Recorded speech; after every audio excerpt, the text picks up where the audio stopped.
Chapter 11, Osaka's Dotonbori Area and a Chef's Invitation. After my serene and culturally rich experiences in Kyoto and Nara, I was ready for the lively, pulsating energy of Osaka.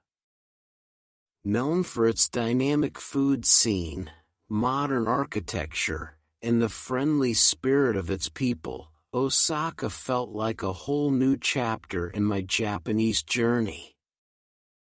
My primary destination was Dotonbori, the heart of Osaka's entertainment district, famous for its dazzling neon lights, extravagant signage, and, most importantly, its culinary delights.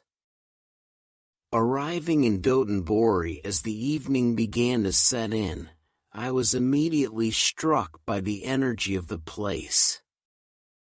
The area was alive with people, the bright neon lights reflecting off the Dotonbori Canal, creating a vibrant tapestry of colors that illuminated the night. Huge, mechanized signs, including the famous Glico running man, added a playful charm to the bustling scene. The air was filled with the enticing aromas of street food, from takoyaki, octopus balls, and okonomiyaki, savory pancakes, to kushikatsu, deep-fried skewered meats and vegetables, each scent beckoning the hungry crowds. As I navigated through the throngs of people, my senses were overwhelmed by the sheer variety of food options available. It was here, amidst this culinary paradise, that I had the fortune of meeting Chef Takumi, who owned a small but popular takoyaki stand. Noticing my curiosity and my attempts to decide what to eat, he greeted me with a warm smile and invited me behind the stand to show me the art of making takoyaki. His friendly demeanor and the lively atmosphere of his stand immediately drew me in. Chef Takumi was a master of his craft, swiftly pouring the batter into the round molds, adding pieces of octopus, and expertly flipping the balls with a pick to ensure they were perfectly round and evenly cooked. He explained the importance of the batter's consistency, the quality of the octopus, and the precise timing required to create the perfect takoyaki. His passion for his work and his dedication to sharing the flavors of Osaka with everyone who visited his stand were infectious. After the demonstration, Chef Takumi insisted I try making takoyaki under his guidance. Though my initial attempts were far from perfect, with his patient instruction, I gradually got the hang of it. The experience was not just about learning to make a popular Japanese snack, it was a glimpse into the heart of Osaka's food culture, characterized by warmth, hospitality, and a communal spirit. Sitting down to enjoy the fruits of our labor, Chef Takumi shared stories of Dotonbori, its evolution from a theater district to a gastronomic hub, and the role of food in bringing people together. He spoke of Osaka's philosophy of kideor, which translates to eat till you drop, and how it reflected the city's love for food and enjoyment of life. As the night progressed, Chef Takumi invited me to join him on a walk through Dotonbori, introducing me to other street food vendors and recommending dishes to try. Each stall had its own specialty, and the vendors, much like Chef Takumi, were eager to share their culinary creations with pride and joy. My evening in Dotonbori, guided by Chef Takumi's generous spirit, was a feast for the senses and a testament to Osaka's vibrant food scene and the warmth of its people. As I bid farewell to Chef Takumi, promising to return and perfect my takoyaki making skills, I felt a deep connection to Osaka, a city that welcomed strangers with open arms and shared its culinary heart without reservation. Walking back through the neon-lit streets, the sounds of laughter and chatter filling the air, I reflected on the unique charm of Osaka. Dotonbori, with its dazzling lights and delicious food, was more than just a tourist destination. It was the pulsating heart of the city, a place where food brought people together, creating memories and friendships that transcended language and culture. As I made my way back to my accommodation, the flavors of the evening still lingering on my palate, I knew that my experience in Dotonbori, and particularly with Chef Takumi, would be a highlight of my Japanese adventure, a vivid reminder of the joy and connection that food can inspire. Chapter 12, The Castle of Osaka and a Historian's Tales. After the culinary adventures and neon dazzle of Dotonbori, my next stop was Osaka Castle, a symbol of Japan's rich history and architectural grandeur. Nestled in the heart of the city, surrounded by moats and expansive parklands, the castle stands as a testament to the power and ambition of Toyotomi Hideyoshi, one of Japan's most significant historical figures. As I approached the castle, its imposing structure and the surrounding stone walls impressed upon me the might of the samurai era. The main tower, rebuilt in the 20th century, gleamed under the morning sun, its white and gold facade commanding attention against the backdrop of modern Osaka. The contrast was striking, a reminder of the city's ability to preserve its heritage amidst rapid urbanization. Eager to delve deeper into the history of Osaka Castle and its significance, I joined a guided tour led by Mr. Sato, a local historian with a profound knowledge of Japan's feudal past. Mr. Sato, with his detailed narratives and engaging storytelling, brought the history of the castle to life. He recounted the epic battles that took place at its gates, the political intrigue that surrounded its corridors, and the cultural developments it witnessed over the centuries. As we explored the castle grounds, Mr. Sato pointed out the strategic design of the defenses, including the imposing stone walls, the deep moats, and the turrets strategically placed to repel invaders. He explained how the castle had been a symbol of power and authority, serving as a military fortress, a royal residence, and, at times, a center for arts and culture during its long history. Inside the main tower, now a museum, we were treated to a treasure trove of artifacts, art, and exhibits that narrated the life and times of Toyotomi Hideyoshi and the subsequent eras that shaped Osaka. Mr. Sato's expertise added depth to each exhibit, from the intricately detailed samurai armor to the delicate tea ceremony utensils, each telling its own story of Japan's complex social, political, and cultural tapestry. One of the highlights of the tour was the observation deck at the top of the castle tower, offering panoramic views of Osaka. Mr. Sato used this vantage point to illustrate the strategic importance of the castle's location, pointing out the ancient trade routes and the modern city that had grown around this historic site. The view was a visual lesson in the evolution of Osaka from a feudal stronghold to a bustling metropolis. After the tour, I had the opportunity to speak with Mr. Sato over tea in one of the castle's tea houses.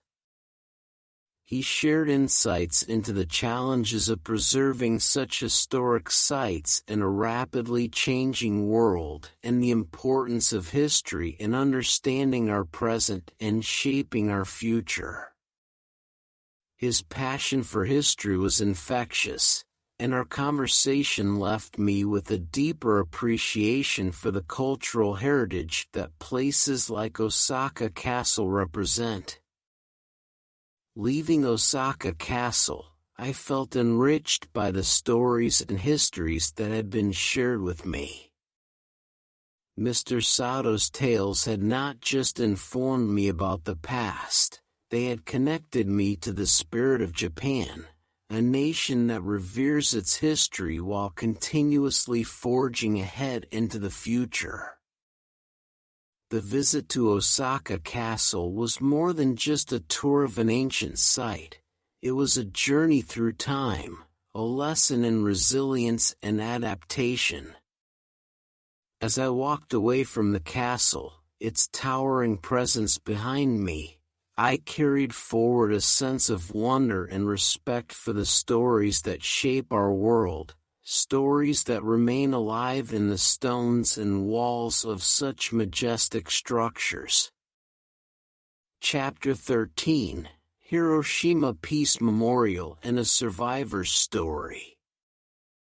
Leaving the vibrant energy of Osaka behind, I traveled to Hiroshima, a city that stands as a symbol of peace and resilience in the face of unimaginable tragedy.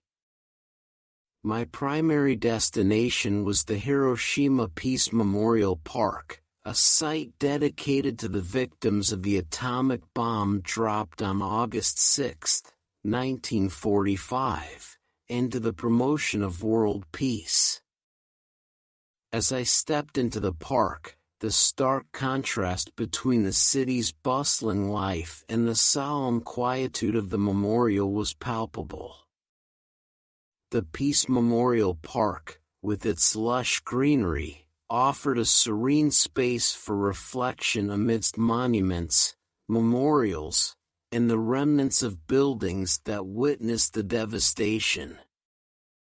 The centerpiece of the park is the Genbaku Dome, also known as the Atomic Bomb Dome. Standing as a haunting reminder of the bomb's destruction, the dome's skeletal structure has been preserved as it was immediately after the explosion. As I gazed upon it, the reality of what had occurred here, the immense loss of life and suffering, hit me with profound force. Eager to understand more and to pay my respects, I visited the Hiroshima Peace Memorial Museum. The museum's exhibits were deeply moving, detailing the events leading up to the bombing, the aftermath, and the city's incredible journey towards reconstruction and peace. Among the artifacts, personal stories, and photographs, the human cost of nuclear warfare was laid bare, a poignant reminder of the need for peace and the abolition of nuclear weapons. It was here, in the quiet halls of the museum, that I had the honor of meeting Mrs. Sasaki, a hibakusha, a survivor of the atomic bomb. Mrs. Sasaki, despite her advanced age, volunteered at the museum to share her story with visitors, a testament to her strength and her commitment to peace. With a gentle voice, she recounted her experiences on that fateful day, the loss of her family members, and the difficult years that followed. Listening to Mrs. Sasaki, I was moved by her resilience, her forgiveness, and her hopeful vision for a future without nuclear weapons. She spoke not of anger or revenge, but of understanding, empathy, and the importance of remembering the past to prevent such tragedies from happening again. Her message was clear: peace begins with us, with our actions and our choices. After our conversation, I walked through the Children's Peace Monument, inspired by the story of Sadako Sasaki and her 1,000 paper cranes, a symbol of the innocent lives lost and a wish for peace. The sight of thousands of colorful paper cranes, sent from all over the world, was a powerful testament to the global desire for peace and the impact of Hiroshima's story on the hearts and minds of people everywhere. As the day came to an end, and I stood by the peace flame, which will burn until the last nuclear weapon has been dismantled, I reflected on the profound lessons of Hiroshima. The city, once a symbol of devastation, has become a beacon of hope, resilience, and the undying human spirit's capacity for compassion and renewal. Leaving Hiroshima, I carried with me not just the stories and memories of what I had seen and heard, but a renewed commitment to the ideals of peace and understanding.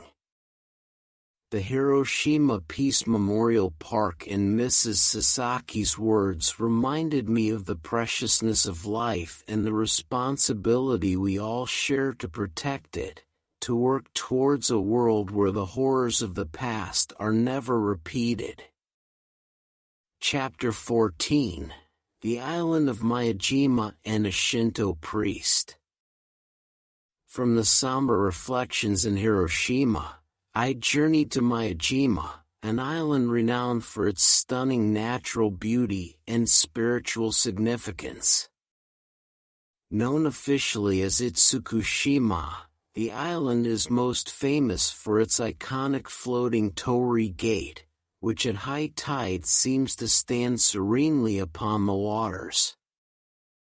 This UNESCO World Heritage Site represents the harmonious blend of human culture with nature, a central tenet of Shinto, Japan's indigenous spirituality. As the ferry approached Miyajima, the sight of the Grand Torii Gate against the backdrop of lush mountains and the calm sea was breathtaking. It felt as though I was moving towards a sacred realm, far removed from the hustle and bustle of city life. The tranquility of the island enveloped me, its serene atmosphere a soothing balm to the soul.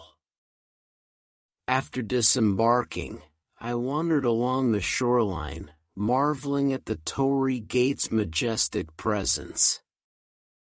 My path eventually led me to Itsukushima Shrine, a complex of shrines and halls that appear to float on water at high tide, just like the Torii Gate.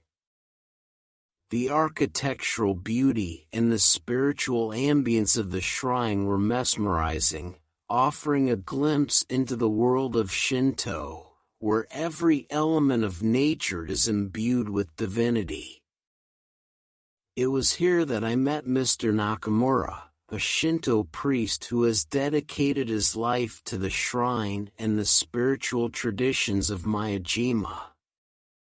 With a kind and welcoming demeanor, he offered to share the history and significance of Itsukushima Shrine and the Shinto beliefs that underpin life on the island. Mr. Nakamura explained that Itsukushima Shrine was built in honor of the 3 daughters of Susanoo no Makoto, Shinto's deity of seas and storms.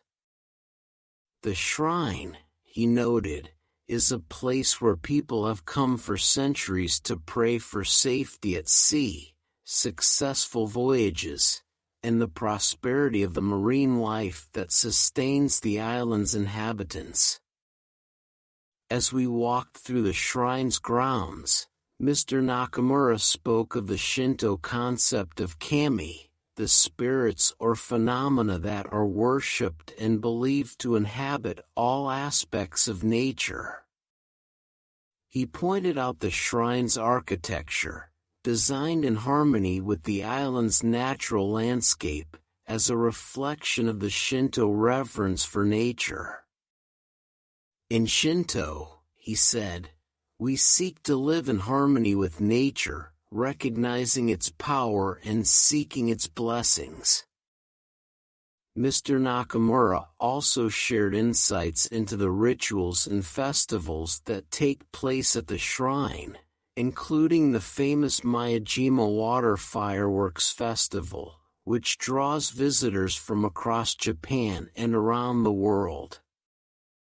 These events, he explained, are not only celebrations but also acts of devotion, expressing gratitude to the kami for their blessings. The conversation with Mr. Nakamura deepened my understanding of Shinto and its role in shaping Japanese culture and spirituality. His words painted a picture of a belief system that cherishes harmony, respects the natural world, and values the connections between the physical and spiritual realms. Before leaving, I took a moment to stand once more before the torii gate, now with a greater appreciation for its significance. The gate, standing steadfast in the waters, seemed to symbolize the enduring presence of the divine in the natural world, a gateway to understanding the sacredness inherent in all of life.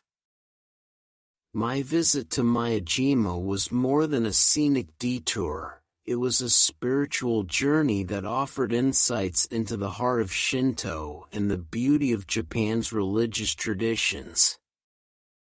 As the ferry carried me back to the mainland, the image of the floating torii gate lingered in my mind, a lasting emblem of the peace and harmony that I had experienced on the sacred island of Miyajima. Chapter 15: The Snow Monkeys of Nagano and a Naturalist's Guide. After the spiritual immersion in Miyajima, my journey led me to the snow-covered landscapes of Nagano, home to the famous snow monkeys, or Japanese macaques. These creatures have captivated the imagination of travelers worldwide, renowned for their unique behavior of bathing in the natural hot springs during the cold winter months. My anticipation to witness this extraordinary sight was matched only by the crisp air and the serene beauty of the snow-laden paths leading to the Jigokodani Monkey Park. Upon arrival, I was greeted by Mr. Fujimoto, a local naturalist and guide who has spent years studying the snow monkeys and their habitat.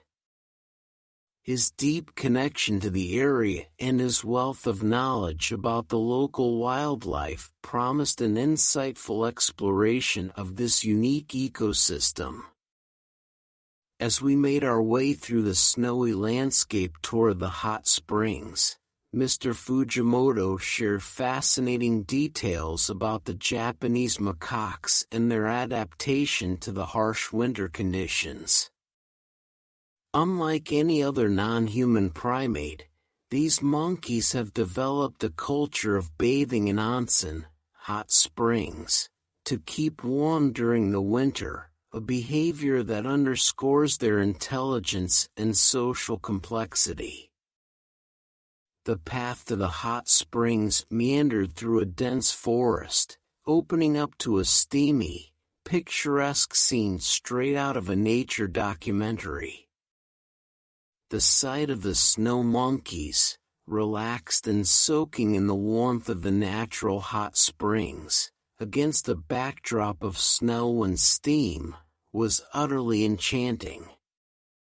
The monkeys seemed completely at ease with the presence of humans, allowing for a close-up view of their interactions and social dynamics.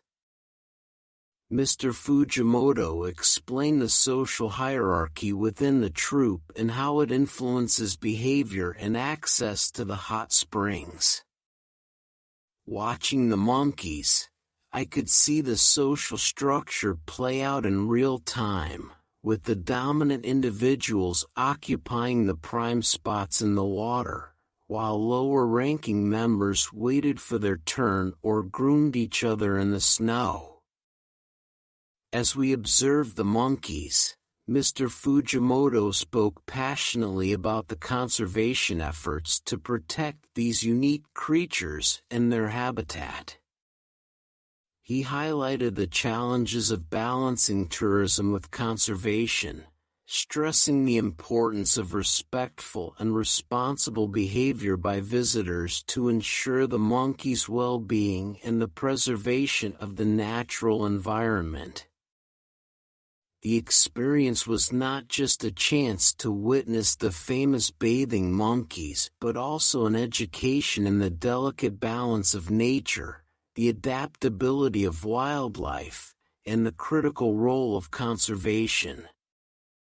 Mr. Fujimoto's insights added layers of understanding to what I was seeing, transforming a simple visit into a profound learning experience.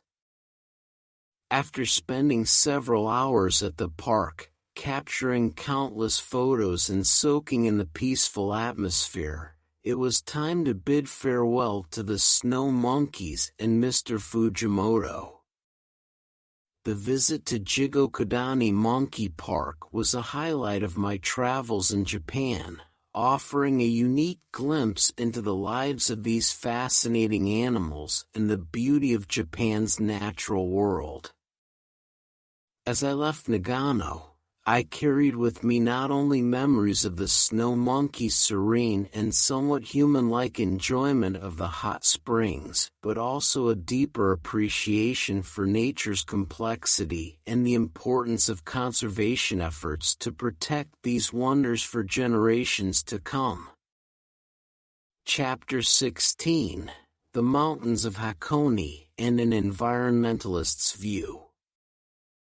After the enchanting experience with the snow monkeys of Nagano, my journey took me to the scenic landscapes of Hakone. Known for its hot springs, natural beauty, and the majestic view of Mount Fuji, Hakone was a stark contrast to the bustling city life and offered a different kind of tranquility and connection with nature. Upon arriving, I was captivated by the breathtaking vistas of mountains, lakes, and forests that make Hakone a popular retreat for those seeking peace and natural beauty. My guide for this leg of the journey was Ms. Tanaka, an environmentalist who has dedicated her life to preserving the natural beauty of Hakone and educating visitors about the importance of environmental conservation. Our first destination was the Hakone Open Air Museum, where art and nature coexist harmoniously. As we walked through the museum's grounds, Ms. Tanaka pointed out how the sculptures and installations were designed to complement the natural landscape, emphasizing the connection between human creativity and the environment. She spoke passionately about the importance of integrating environmental awareness into all aspects of life, including art and culture. Next, we ventured into the heart of Hakone's natural wonders, taking a cable car ride to Owakodani, a volcanic valley with active sulfur vents and hot springs. The view from the cable car was spectacular, offering panoramic views of the surrounding mountains and the steam rising from the valley below. Ms. Tanaka explained the geological history of the area and the delicate balance of ecosystems that exist in such volcanic regions. She stressed the importance of preserving these natural wonders while allowing people to experience and learn from them. As we explored the area around Owakudani, Ms. Tanaka shared insights into the challenges of environmental conservation in popular tourist destinations. She discussed the efforts to minimize human impact on the natural environment, such as controlling foot traffic in sensitive areas, promoting eco-friendly tourism practices, and educating visitors about the ecological significance of the places they visit. Our journey continued to the serene shores of Lake Ashi, where the reflection of Mount Fuji on the lake's surface on a clear day is a sought-after view. While enjoying the tranquil beauty of the lake, Ms. Tanaka talked about the importance of water conservation and the efforts to keep the lake and its surroundings clean and pristine. She highlighted community initiatives that involve local residents and businesses in conservation efforts, fostering a sense of ownership and responsibility for the environment. The day concluded with a visit to one of Hakoni's famous hot springs, where Ms. Tanaka explained the sustainable practices employed to ensure that the natural resources are not depleted. She emphasized the hot springs' role in Hakoni's ecosystem and cultural heritage, underscoring the need to balance enjoyment with preservation. My time in Hakone, guided by Ms. Tanaka's environmentalist perspective, was not only a journey through the breathtaking landscapes but also an education on the importance of environmental stewardship. Her passion and knowledge highlighted the interconnectedness of all living things and the critical role humans play in protecting the natural world. As I left Hakone, I felt a renewed sense of commitment to environmental conservation, inspired by the beauty of the region and the dedication of those working to preserve it. The experience was a reminder of the delicate balance that exists between humans and nature and the responsibility we all share in maintaining the health and beauty of our planet. Chapter 17, Back to Tokyo, Haruku's Fashion and a Designer's Inspiration. After soaking in the natural beauty and environmental insights of Hakone, I returned to Tokyo, craving one last adventure in the city's vibrant urban landscape. This time, my destination was Harajuku, a district synonymous with youth culture, fashion, and creativity. Known for its eclectic street style and innovative boutiques, Harajuku promised a fascinating glimpse into the heart of Tokyo's contemporary culture. Upon arriving in Harajuku, the energy was palpable. The streets were alive with color, music, and an air of creative expression that set this district apart from the rest of Tokyo. From Gothic Lolitas to kawaii, cute, enthusiasts and streetwear aficionados, the diversity of styles was a visual feast that spoke volumes about the district's role as a fashion incubator. It was here that I met Ayumi, a local fashion designer whose boutique stood out for its unique blend of traditional Japanese elements and modern aesthetics. Ayumi's designs captured the essence of Haruku's fashion scene: bold, innovative, and deeply rooted in a sense of identity and self-expression. She welcomed me into her boutique with a warm smile, eager to share her passion for fashion and the story of her journey as a designer in Haruku. As we explored her collection, Ayumi explained how Haruku's fashion scene is more than just clothing. It's a form of communication and a way for individuals to express their personalities, beliefs, and dreams. She drew inspiration from the district's vibrant energy and the people who dared to be different, pushing the boundaries of traditional fashion to create something truly unique.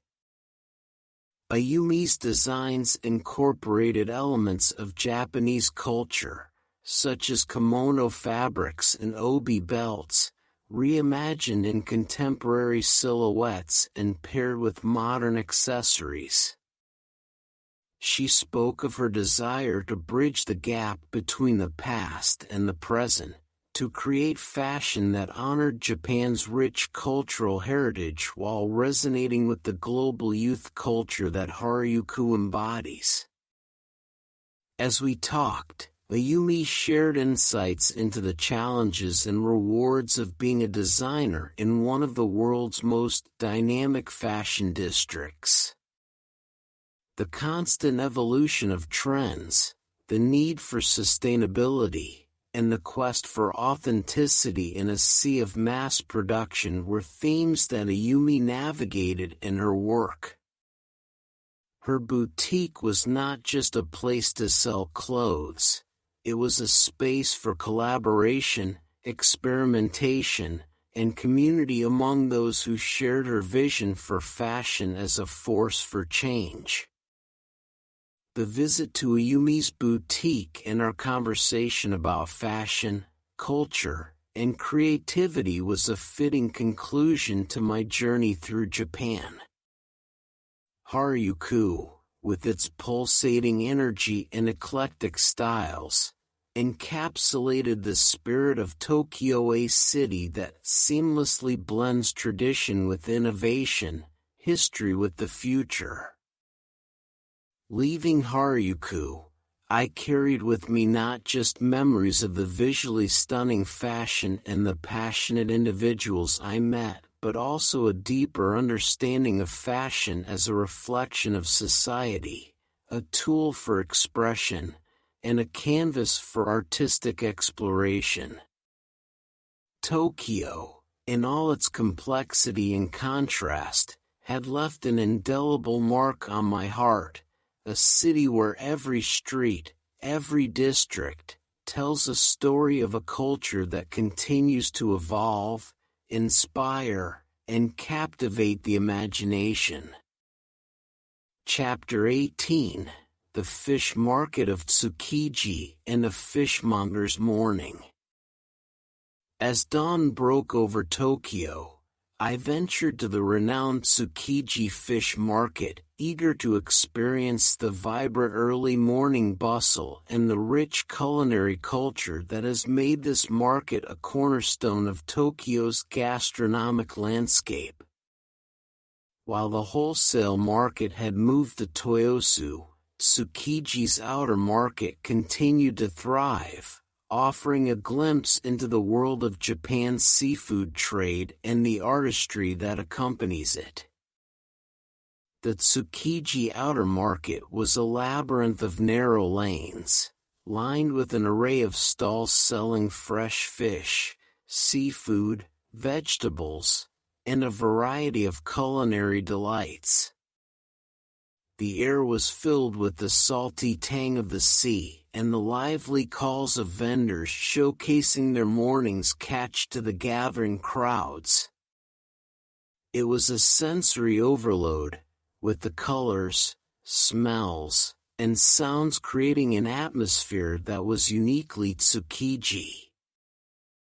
In this bustling environment, I met Mr. Kato, a seasoned fishmonger whose family had been part of Tsukiji's market for generations. With a welcoming grin and hands weathered by years of skilled labor, Mr. Kato offered to give me a behind-the-scenes look at the life of a Tsukiji fishmonger.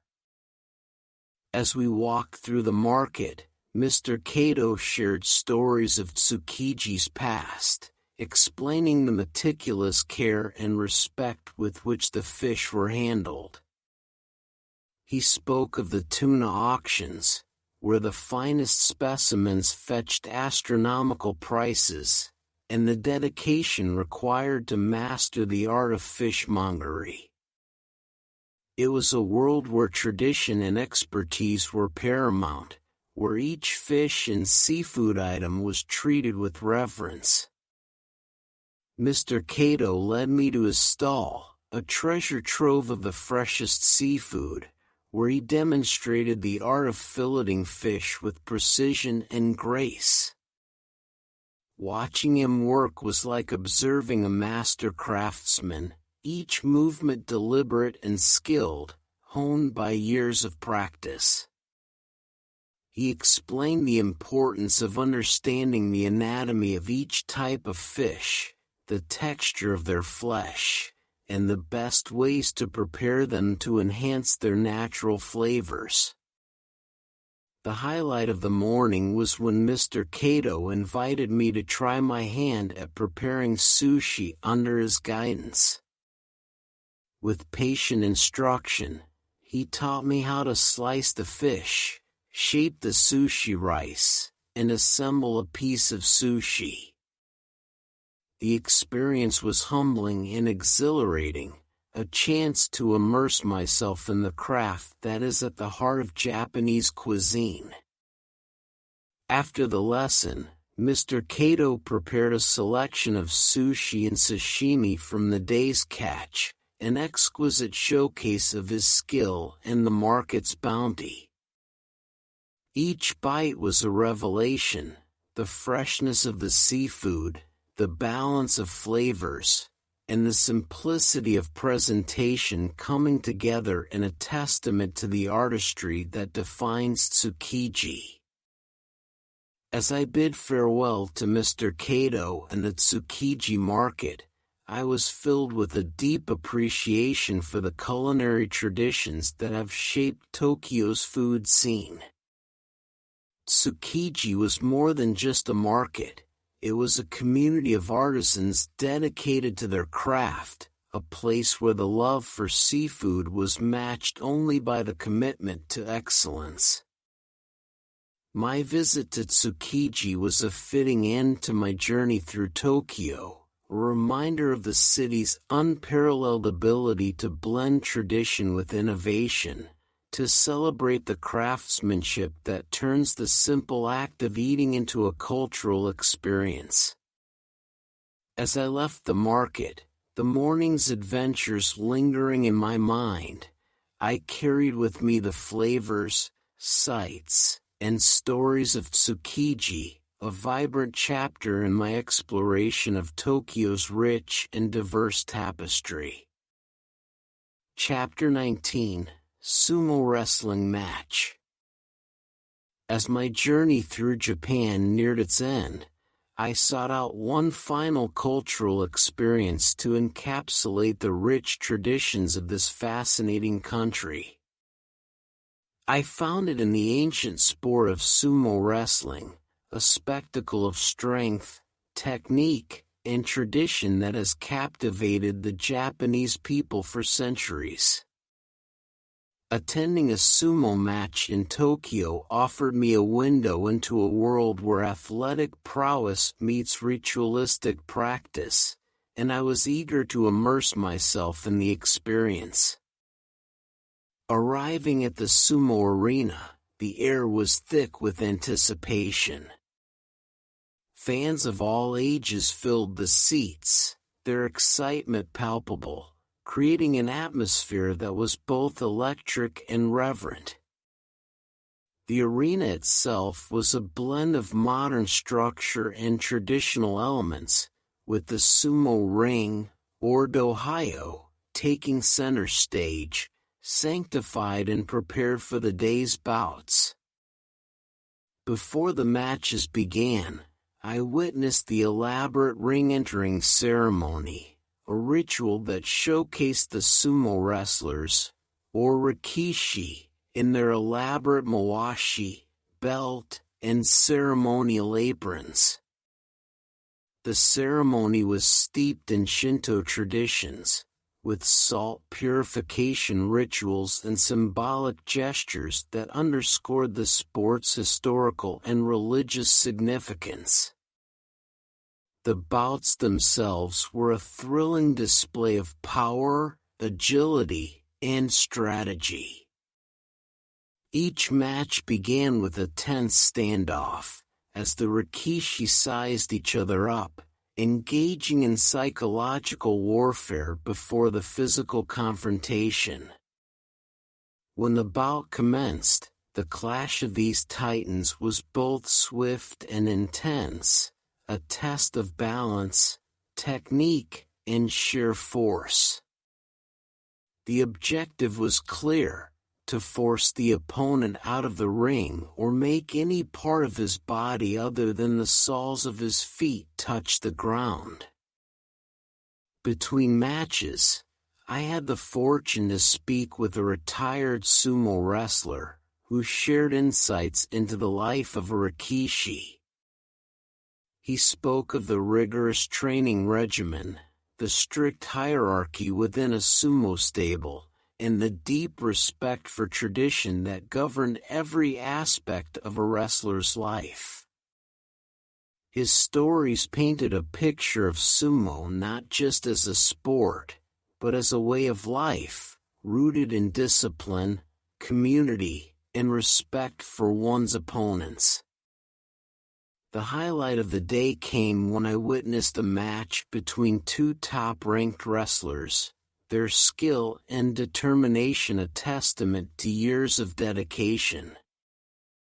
The bout was a masterful display of technique, each movement calculated, each push and throw executed with precision. When the victor was finally declared, the crowd erupted in cheers, celebrating not just the win but the spirit of sumo itself. As the matches came to an end, and the arena began to empty, I reflected on the experience. Watching sumo wrestling had offered me more than just the excitement of sport. It had provided a glimpse into the heart of Japanese culture, where tradition and modernity coexist, and where the values of honor, respect, and perseverance are celebrated.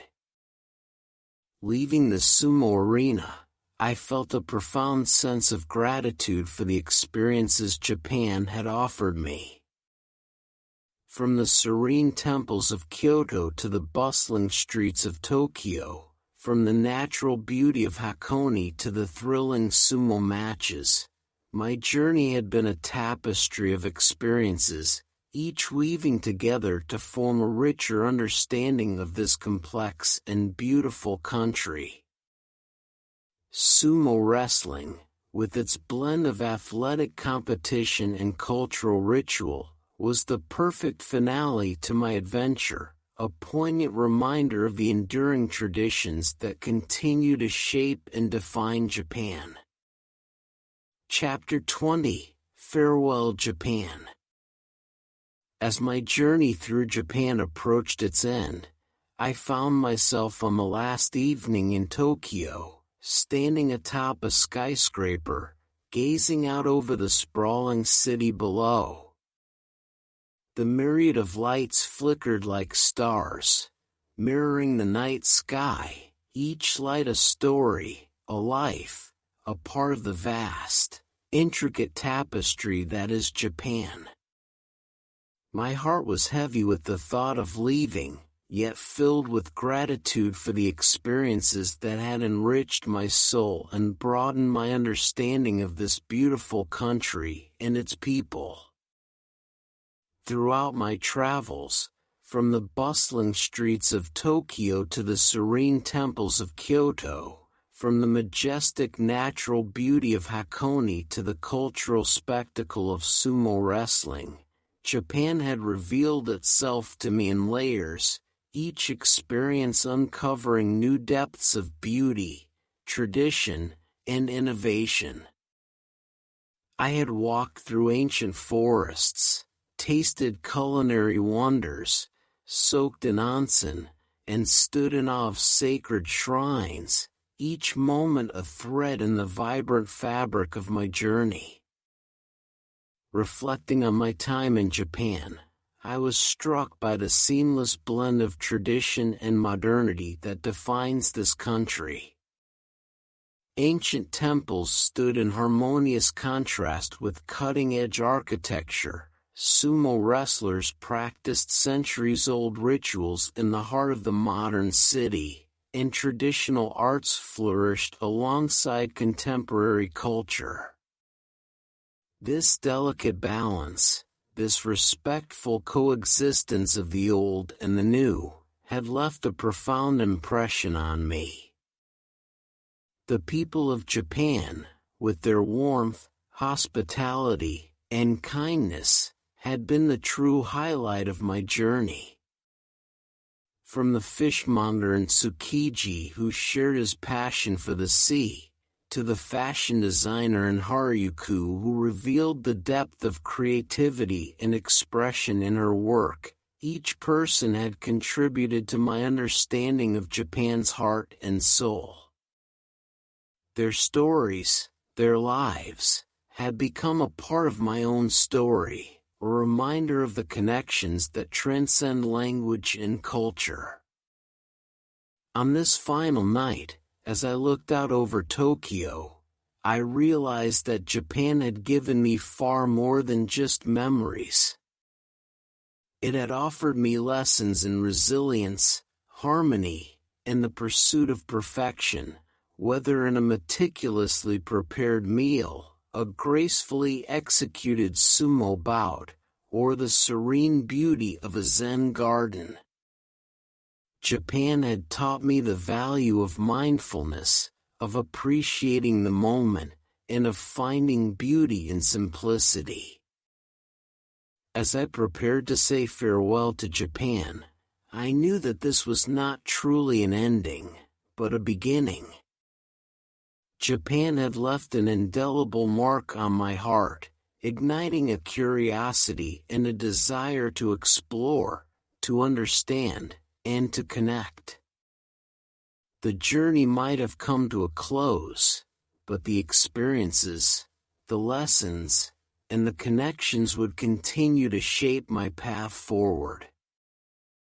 With a deep bow of gratitude to this country and its people, I promised myself that I would return, to explore the unseen, to revisit the wonders that had captivated me, and to continue the journey of discovery that had begun with my first step onto Japanese soil. Farewell, Japan, until we meet again.